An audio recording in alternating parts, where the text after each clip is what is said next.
नमस्कार, मौसम तक चैनल पर आपका अभिनंदन। मैं हूं देवेंद्र त्रिपाठी। साइक्लोनिक स्टॉर्म आसनी आगे बढ़ रहा है। हालांकि जितनी उम्मीद इसके आगे बढ़ने की उत्तरी ओडिशा, दक्षिणी ओडिशा की तरफ थी, उसके उलट ये उत्तरी और मध्यवर्ती आंध्र प्रदेश के तटों के करीब पहुंचा है। अभी ये साइक्लोनिक स्टॉर्म की इंटेंसिटी में पहुंच चुका है। आज 11 मई है। आप देखिए, जो ये काला रंग देख रहे हैं, ये इसका सफ़र पूरा हो चुका है। उम्मीद थी कि ये आगे उत्तर पश्चिमी दिशा में ही बढ़ेगा, लेकिन मध्य में, बंगाल की खाड़ी के मध्य में पहुंचने के बाद इसका अगर एक्चुअल ट्रैक देखें तो इसका एक्चुअल ट्रैक वेस्टर्ली ज़्यादा रहा है, नॉर्थ वेस्टर्ली की तुलना में, और इसी वजह से ये ओडिशा की तरफ न जाकर आंध्र प्रदेश के तटों के ज़्यादा करीब है और आंध्र प्रदेश पर ही इसका ज़्यादा इम्पैक्ट अभी दिखाई भी दे रहा है। और अनुमान ये है कि अब ये साइक्लोनिक स्टॉर्म धीरे धीरे रिकर्व करेगा लैंडफॉल की बजाय और ये आगे बढ़ेगा। तो कहने का मतलब ये है कि जिस समय इस सिस्टम का ट्रैक बनना शुरू हो गया था, उस समय ज़्यादातर मॉडल इसके इसी तरह के इंडिकेशन दे रहे थे। उत्तरी तटीय आंध्र प्रदेश और एडजॉइनिंग ओडिशा, ये वाला जो पोर्शन, यहाँ से अगर ये नॉर्थ वेस्टर्ली जाता तो इस तरह से तकरीबन पहुँचता, ये ओडिशा के पास यहाँ पर पहुँचता, लेकिन ये पश्चिमी ज़्यादा गया है। तो कहने का अर्थ ये है कि मॉडल कई बार काफ़ी नज़दीक आने के बावजूद ट्रैक को लेकर, इंटेंसिटी को लेकर, उसके प्रभाव को लेकर कई बार फेल हो जाते हैं, असफल हो जाते हैं। और ऐसा ही पिछली बार हमने देखा था जब आसनी साइक्लोन बनते बनते रह गया था और डीप डिप्रेशन की इंटेंसिटी के बाद वो कमज़ोर होने लगा था। फिलहाल इतना तो तय है कि इन मॉडलों के ज़रिए, जो साइंटिफिक मॉडल डेवलप किए गए हैं मौसम वैज्ञानिकों के द्वारा दुनिया भर में, इन मॉडल्स की मदद से ही हम बहुत पहले से ही साइक्लोनिक स्टॉर्म के बारे में जानने लगते हैं और इसके आगे बढ़ने थोड़ा सा ही अंतर है। अगर ओडिशा की बजाय आंध्र प्रदेश की तरफ गया है तो कोई बहुत बड़ा अंतर नहीं है।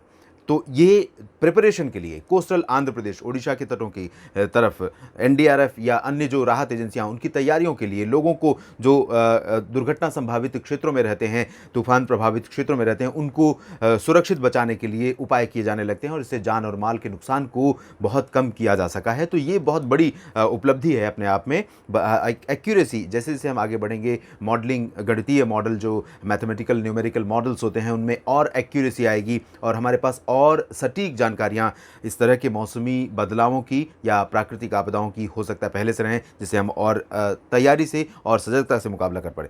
ये फिलहाल देखिए आगे बढ़ेगा और इस तरह से जब रिकर्व करेगा तो आंध्र प्रदेश के तटों की तरफ से होते हुए जाएगा। तो विजयवाड़ा का जो रीजन है आंध्र प्रदेश का, ये पूरा का पूरा प्रभावित हो रहा है। विजयवाड़ा पर इसका बहुत ज़्यादा असर रहेगा। इस समय भारी वर्षा हो रही है और होती रहेगी और ये जब आगे बढ़ेगा तब आगे जाते जाते ही ये कमज़ोर होने लगेगा। और आगे मैं कह सकता हूँ, इस मॉडल को देखें, इस ट्रैक को देखें तो आंध्र प्रदेश के तटों की आगे जब बढ़ेगा उस दौरान ये डिप्रेशन या वेल मार्क लो प्रेशर की इंटेंसिटी में रह जाएगा। यानी कि साइक्लोनिक स्टॉर्म की इंटेंसिटी में ये ओडिशा, बंगाल, बिहार या झारखंड को प्रभावित नहीं करेगा, लेकिन डेफिनेटली ये आगे बढ़ते हुए जाएगा और पूर्वी भारत के राज्यों को प्रभावित करेगा। यहाँ पर आप रेनफॉल फिगर्स में देखें, रेनफॉल का मॉडल देखें तो ये आंध्र प्रदेश का जो मध्यवर्ती रीजन है, विजयवाड़ा और आसपास के हिस्सों का, इसके बाद विशाखापट्टनम और कलिंगापट्टनम का, तो इन भागों में कई जगहों पर आज मध्यम से भारी वर्षा हो सकती है। इसके अलावा कल आपने देखा था कि दक्षिणी भारत के क्षेत्रों में मॉडल का जो प्रेडिक्शन था वो बहुत ज़्यादा नहीं था, लेकिन आज आप देखिए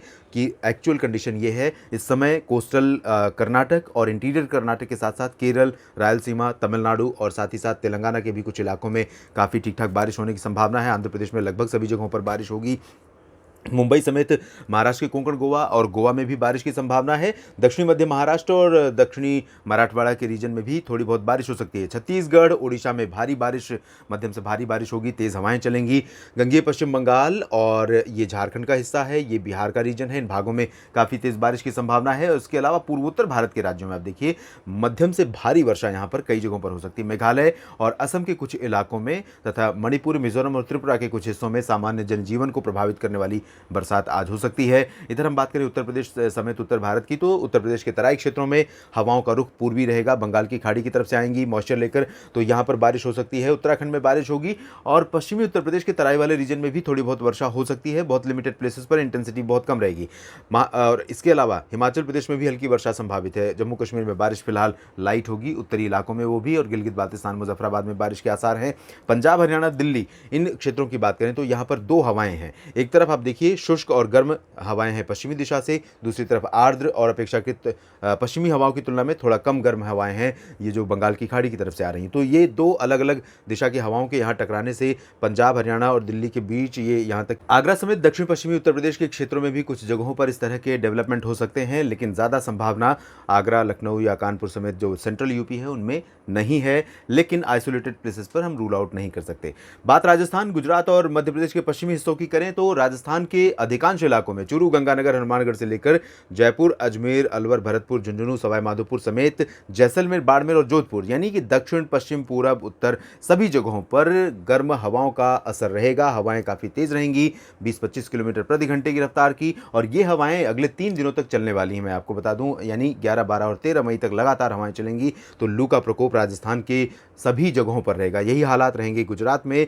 और उत्तरी मध्य महाराष्ट्र, उत्तरी कोंकण गोवा में भी, साथ ही साथ पश्चिमी मध्य प्रदेश के क्षेत्रों में भी। पूर्वी मध्य प्रदेश में अपेक्षाकृत राहत रहेगी, टेम्परेचर थोड़ा सा कम रहेंगे क्योंकि यहाँ पर आर्द्रता रहेगी। दक्षिण भारत के क्षेत्रों में तो मैंने पहले ही जिक्र कर लिया था। उसके बाद अगले 3 दिनों के दौरान दक्षिण भारत में बारिश होगी, उत्तर में बारिश की गतिविधियां कम हो जाएंगी, पूर्वोत्तर में लगातार जारी रहेंगी, बिहार, झारखंड और पश्चिम बंगाल, उड़ीसा, छत्तीसगढ़ में बारिश जारी रहने की संभावना है। फिलहाल इस बुलेटिन में अभी इतना ही, लेकिन साइक्लोन आगे किस तरफ जाएगा और किन किन राज्यों पर इसका इम्पैक्ट पड़ेगा, इस बारे में लगातार मेरी नज़र बनी हुई है। आपको अपडेट करता रहूंगा अलग अलग बुलेटिन्स में। आप जुड़े रहिएगा मौसम तक चैनल के साथ। धन्यवाद।